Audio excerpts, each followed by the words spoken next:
नमस्कार दर्शकों, बात आज के चैनल के कार्यक्रम खबरदार खबरों में आपका स्वागत है। आपको बता दें कि इस कार्यक्रम में हम आपको देश दुनिया की दमदार खबरें संक्षिप्त में बताएंगे। तो लीजिए आज की खबरदार खबरें।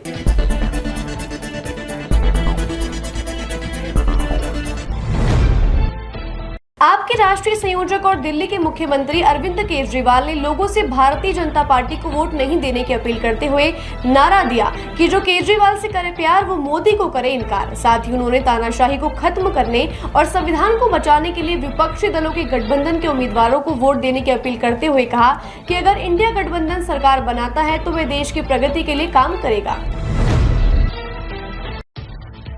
रूस के राष्ट्रपति व्लादिमीर पुतिन 2 दिवसीय दौरे पर आज चीन पहुंचे। पुतिन वहां औद्योगिक शहर हाराबिन में यात्रा करेंगे। उनका वहां के व्यापारिक मेले के दौरे का भी कार्यक्रम है। इस दौरान वो कई समझौते पर हस्ताक्षर भी करेंगे।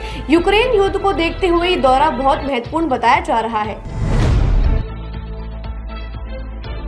बीआरएस ने आज कांग्रेस पर किसानों को धोखा देने का आरोप लगाते हुए सभी निर्वाचन क्षेत्रों में विरोध प्रदर्शन किया। बीआरएस अध्यक्ष चंद्रशेखर राव ने कांग्रेस सरकार के उस वादे को याद दिलाया कि संसदीय चुनाव के बाद वह धान के लिए प्रति क्विंटल 500 रुपए बोनस देगी, लेकिन अब मुख्यमंत्री रेवंत रेड्डी इसे गलत ठहराते हुए कह रहे हैं कि केवल अच्छी गुणवत्ता वाले धान के लिए ही 500 का भुगतान बोनस के रूप में किया जाएगा।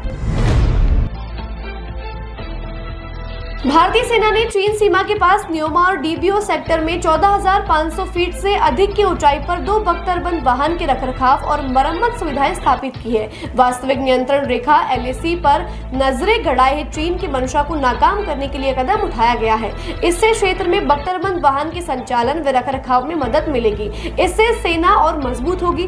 भारत पहला देश है जिसने इतनी ऊंचाई पर यह स्टेशन स्थापित किया है। 0 से 40 डिग्री नीचे तापमान वाले चुनौतीपूर्ण मौसम में बहुत कारगर सिद्ध होगा। इंदौर अहमदाबाद राष्ट्रीय राजमार्ग पर रतलाम के पास एक कार रोड पर खड़े रेत से भरे डंपर में जा घुसी। जानकारी के अनुसार सभी कार सवार बागटांडा से गुना जा रहे थे। दुर्घटना के बाद डंपर ड्राइवर मौके से फरार हो गया। कार में सवार सभी लोगों की मौत हो गई। वहीं पुलिस मामले की जांच पड़ताल कर अज्ञात वाहन की तलाश में जुट गई है।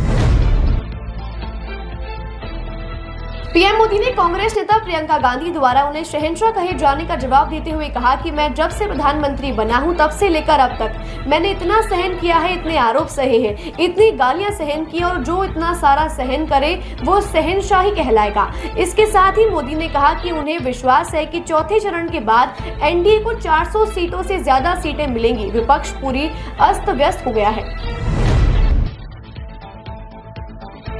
पाकिस्तानी सांसद सैयद मुस्तफा कमाल ने नेशनल असेंबली में एक जोरदार भाषण दिया। उन्होंने भारत और पाकिस्तान की उपलब्धियों के बीच समानताएं बताई। उन्होंने इंडिया की तरक्की की बात करते हुए अपने ही मुल्क पाक को आईना दिखाते हुए कहा कि एक तरफ भारत चांद पर पहुंच गया है, लेकिन हमारे यहाँ मासूम बच्चे खुले गटर में गिरकर मर रहे हैं। उन्होंने कहा 2 करोड़ से ज्यादा बच्चे स्कूल ही नहीं जा रहे। दुनिया के 70 देशों से ज्यादा आबादी वाले पाक की ये हालत है।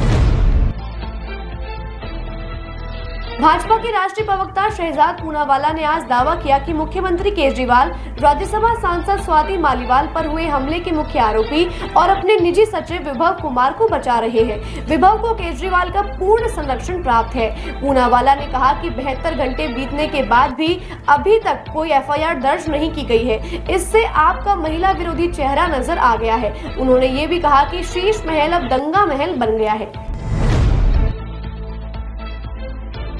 लोकसभा चुनावों के 5वें चरण से पहले पश्चिम बंगाल के मुख्यमंत्री और टीएमसी प्रमुख ममता बनर्जी ने एक बड़ा ऐलान करते हुए कहा कि अगर लोकसभा चुनाव के बाद केंद्र में इंडिया गठबंधन की सरकार बनती है तो उनकी पार्टी टीएमसी उसे बाहर से समर्थन देगी।